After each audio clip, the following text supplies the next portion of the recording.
thank you for being with us this morning, and good morning. Today, yes, we are here at Monroe Street, but we are launching the 2017 construction season across the city.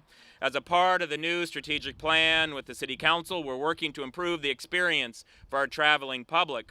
We're going to tell you a lot about the major rehabilitation projects, along with a strong program of basic maintenance to smooth our streets and prevent further deterioration. Following record construction seasons in 2016 and 2017, we're embarking on another extremely busy construction season. We'll break ground on about $67 million in new construction while we continue to work on projects totaling tens of millions of dollars throughout the city. The last several years have brought unprecedented investment in our community and its infrastructure. And while the progress is needed, it can be challenging for businesses and property owners along these project routes. Here on North Monroe Street, we're 1 week away from the start of a major work that will revitalize this key business sector and corridor. Many thanks to Dale Westhaver of the Waffles and More for hosting us today here on Monroe. Dale and so many others have invested their time and money into the businesses that are operating here for decades along Monroe Street, and others have made new investments here over just the last couple years. For all of those businesses, the City Council and I are challenged our staff and ourselves to develop a strong program to make a difference. This is a pilot project with elements that can be duplicated as they improve and are proved to be successful. Scott Simmons, our Public Works Director, will follow me now and give you a rundown of some of those filed by Kyle. And then after that, our Street Director, Gary Casemeyer, who will talk about some of the maintenance projects throughout the city. Scott? Thanks, Mayor.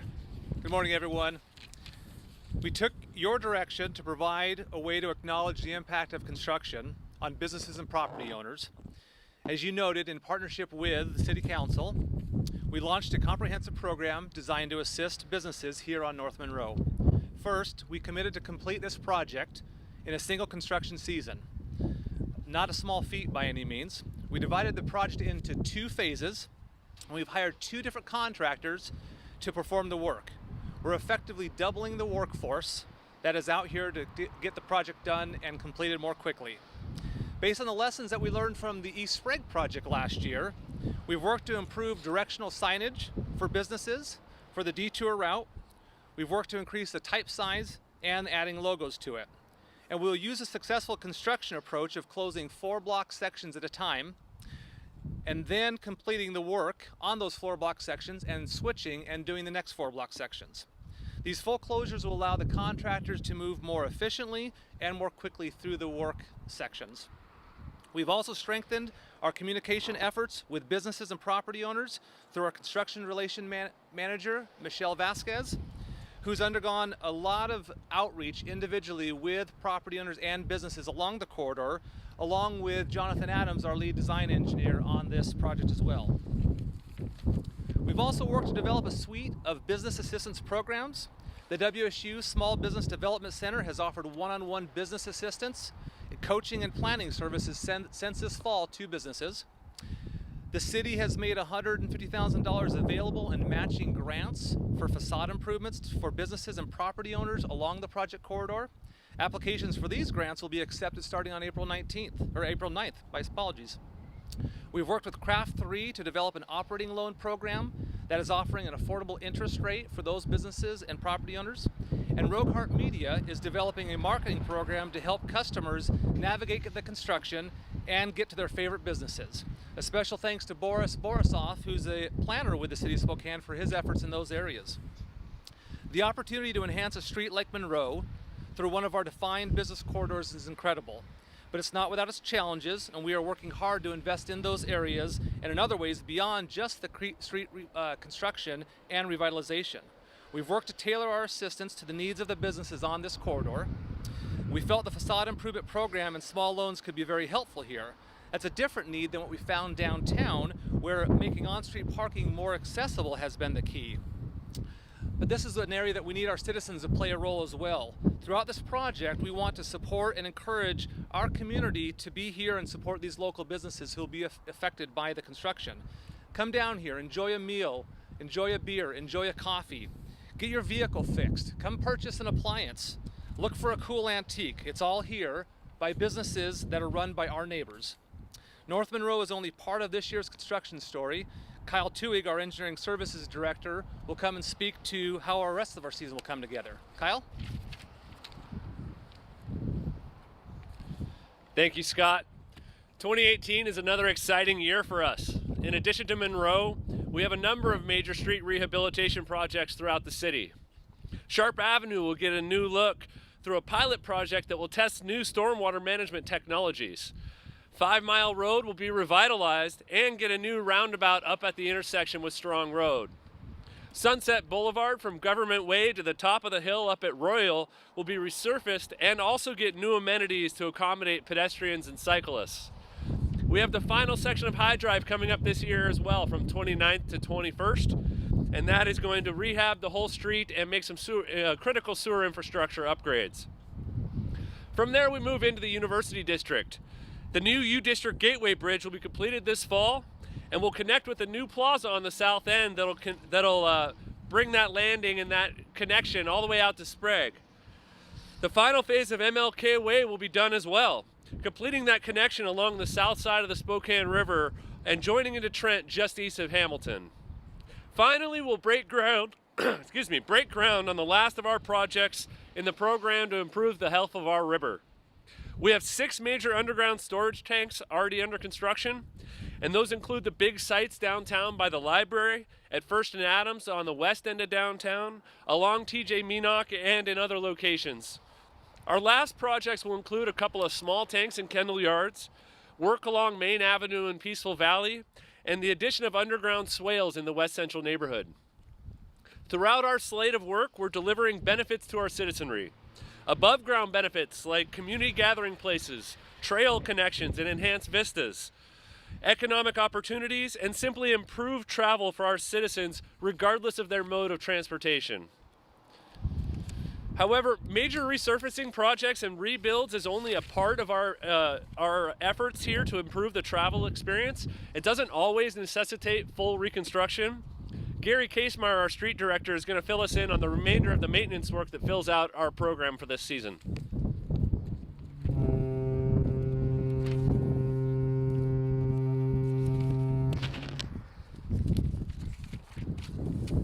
Thank you, Kyle. With the snow hopefully behind us as of Saturday, our street department crews are gearing up for a busy season of maintenance work. We are ready for Fix It Fest 2018. We have 13 miles of grind and overlay work scheduled for the arterials, and we'll see another 13 miles of that kind of work in our residential neighborhoods.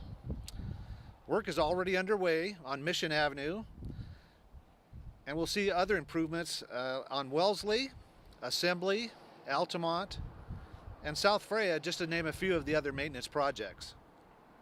We'll also complete a lot of crack seal work all around the city, chip seal repairs in residential neighborhoods, grading in dirt alleys that have refuse service.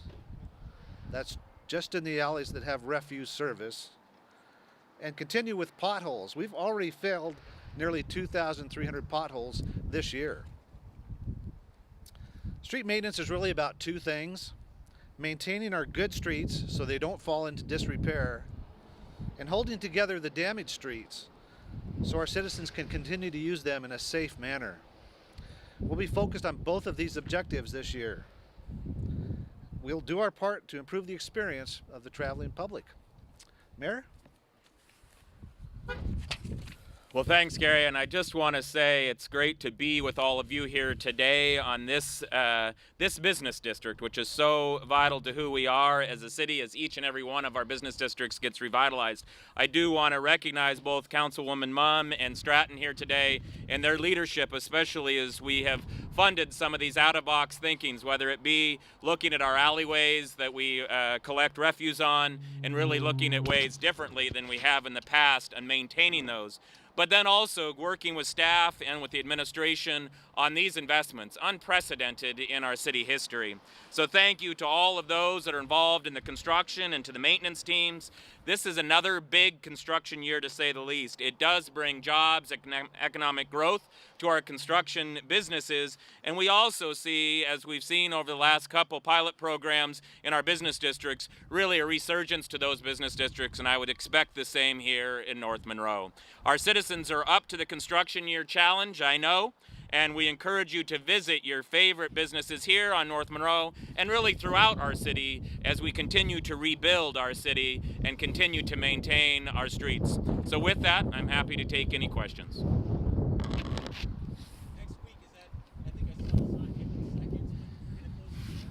Well, the first parts of it. Again, this is the first time we've really looked at having or have two contracting firms to expedite, because we realize as we look at the major arterials that there is an impact on the businesses, all of you that are here, and we've tried out some things on in downtown along Lincoln. We also then took some ideas on Sprague, and really this is that first year where we've culminated many of those lessons learned in a single project, and one of that is to expedite the construction, and we do that through two of our contracting partners.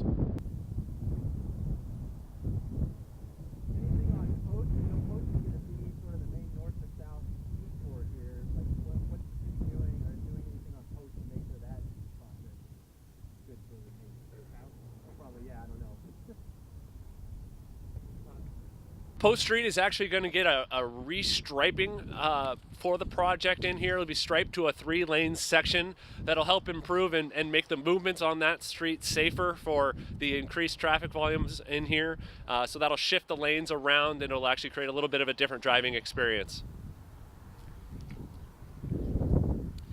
I think what's so critical as we look at this project in particular, or any of our projects, it's a balancing of the users. And as you think about it, many of you here that are businesses or building owners, the idea of two contractors to reduce the time of construction, the help from WSU and their consulting services, the marketing efforts from the city, and really then also the facade grants and also increased parking spots, especially for our older buildings that may not have adjacent commercial parking.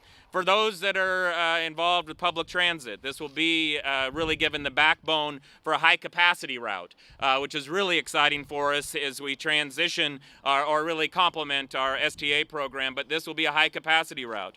You know, for the neighborhoods, those increased pedestrian, whether it be crosswalks or enhanced sidewalks. And so really as you look at the 5 different user groups and the 5 different people concerned, there really is a balancing act of all of those different needs for a single corridor. So whether you're a commuter, and really the elimination of one of our traffic lights to make sure those the commute time is lessened. Public transit, whether you're a building owner, a business owner, or in your neighborhoods, we really take, and I have to give it to Boris and our planning staff and also our capital program staff of bringing all of these different needs together in a single route. And again, as a template throughout the city, not just here on Monroe, but an example here, obviously. So thank you for being with us today. Thank you for being out. And as we ask all of our citizens as we start this construction season, believe it or not, it was now a week ago as we opened up those asphalt plants and started the maintenance and construction season. This is the time to support our local businesses. It is who makes us the city we are. So thanks for being here today.